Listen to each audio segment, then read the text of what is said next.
ఆనాడు తెలంగాణ ఉద్యమంలో ఉద్యోగ కార్మిక సంఘాలను చేరదీశారు. తీరా అధికారంలోకి వచ్చిన తర్వాత ట్రేడ్ యూనియన్లను నిర్వీర్యం చేసి పక్కన పెట్టేశారు. అయితే 10 ఏళ్ల తర్వాత ప్రతిపక్షంలోనికి వచ్చాక మరోసారి వారిపై ప్రేమను ఒలకబోసే ప్రయత్నం చేస్తోంది గులాబీ పార్టీ.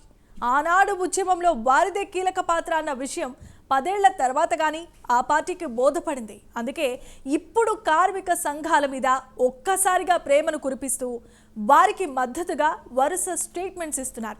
ఇందుకీ గులాబీ పార్టీ కార్మిక సంఘాల పాట పాడటానికి కారణమేంటి? What's the story?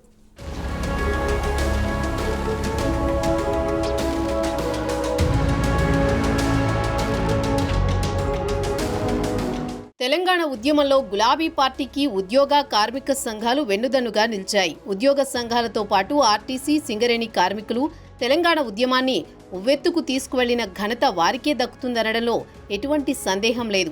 ఒక మాటలో చెప్పాలంటే తెలంగాణ ఉద్యమాన్ని ఉద్యోగ కార్మిక సంఘాలన్నీ కలిసి పీక్ స్టేజ్కి తీసుకువెళ్లాయి.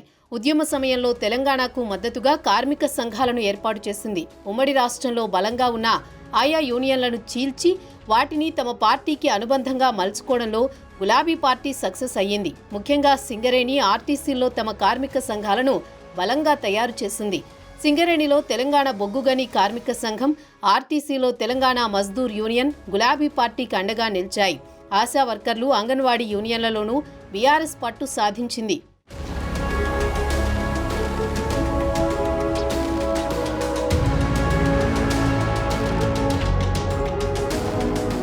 అప్పట్లో సింగరేణి కార్మిక సంఘానికి బీఆర్ఎస్ ఎమ్మెల్సీ కల్వకుంట్ల కవిత గౌరవ అధ్యక్షురాలిగా వ్యవహరించారు. అదే సమయంలో ఆర్టీసీ కార్మిక సంఘానికి మాజీ మంత్రి హరీష్ రావు గౌరవ అధ్యక్షుడిగా ఉన్నారు. ఉమ్మడి రాష్ట్రంలోని ఆర్టీసీ గుర్తింపు సంఘం ఎన్నికల్లో టీఎంయూ గెలిచింది. ఇక 2014 ఎన్నికల్లో బీఆర్ఎస్ అధికారంలోకి వచ్చిన తర్వాత జరిగిన సింగరేణి, ఆర్టీసీ గుర్తింపు సంఘం ఎన్నికల్లో బీఆర్ఎస్ అనుబంధ కార్మిక సంఘాలు విజయం సాధించాయి.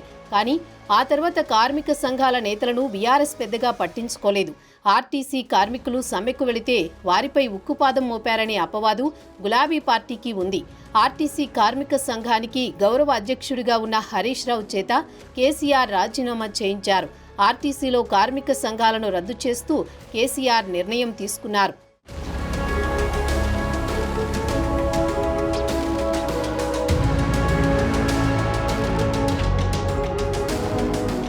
మరోవైపు సింగరేణిలో గుర్తింపు సంఘంగా టీజీబీకేఎస్ ఉన్న బీఆర్ఎస్ కార్మికులు సమస్యలను పెద్దగా పట్టించుకోలేదనే విమర్శలను ఎదుర్కొంది. అధికారంలో ఉన్నప్పుడు గుర్తింపు సంఘం ఎన్నికల్లో 2 దఫాలుగా గెలిచింది. ఆ తర్వాత గుర్తింపు సంఘంలో ఎన్నికలు నిర్వహించకుండా ఆలస్యం చేసి ఆ సంఘం ప్రాధాన్యతను తగ్గించారు.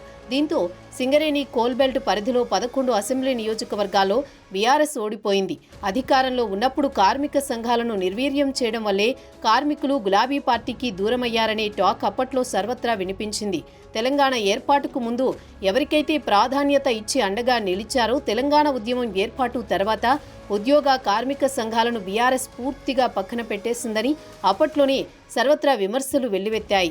ఉద్యమానికి ఊపిరిగా నిలిచిన ఉద్యోగ కార్మిక సంఘాలను కేసీఆర్ ఉక్కుపాదంతో అణిచివేశారనే టాక్ వినిపించింది. అధికారంలోకి రాకముందు ఒకలా, అధికారంలోకి వచ్చిన తర్వాత మరోలా గులాబీ పార్టీ వ్యవహరించడంతో ఆ పార్టీతో కార్మిక సంఘాలన్నీ దాదాపు దూరమయ్యాయి. అందుకే ఏ ఎన్నికలు జరిగినా గులాబీ పార్టీ ఓటమిని చవిచూడాల్సి వచ్చిందని రాజకీయ విశ్లేషకులు అభిప్రాయం వ్యక్తం చేస్తున్నారు.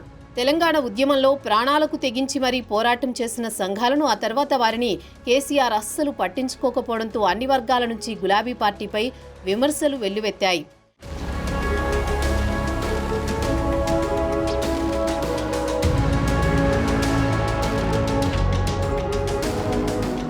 బీఆర్ఎస్ 10 ఏళ్ల పాలన తర్వాత ఇప్పుడు తెలంగాణలో కాంగ్రెస్ అధికారంలోకి వచ్చింది. దీంతో బీఆర్ఎస్ ప్రతిపక్ష పాత్ర పోషిస్తోంది. ప్రభుత్వంపై ప్రతి అంశంలోనూ విమర్శలు చేస్తూ వస్తోంది. అందుకే మళ్లీ కార్మికుల పాట పాడుతున్నారు బీఆర్ఎస్ నేతలు. తాజాగా కార్మికులకు మద్దతుగా బీఆర్ఎస్ నేతలు స్టేట్మెంట్స్ ఇస్తుండడంపై సొంత పార్టీలోనే భిన్న వాదనలు వినిపిస్తున్నాయి.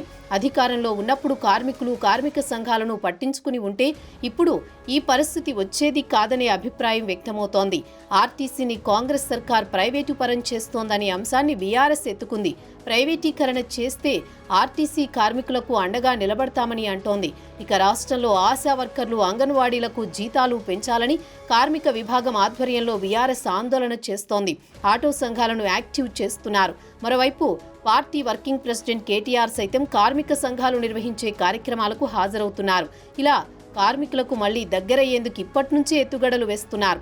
మొత్తానికి అధికారంలో ఉన్నప్పుడు కార్మిక సంఘాలను పట్టించుకోలేదన్న ముద్రను చెరిపివేసుకునేందుకు ప్రయత్నాలు చేస్తోంది గులాబీ పార్టీ. మరి కార్మికులు, కార్మిక సంఘాలు ఏ మేరకు బీఆర్ఎస్ పార్టీని ఓన్ చేసుకుంటాయో చూడాలి. తెలంగాణ ఉద్యమంలో మాదిరిగా మరోసారి గులాబీ పార్టీకి అండగా నిలుస్తాయా లేదా అనేది రాబోయే రోజుల్లో తేలిపోనుంది.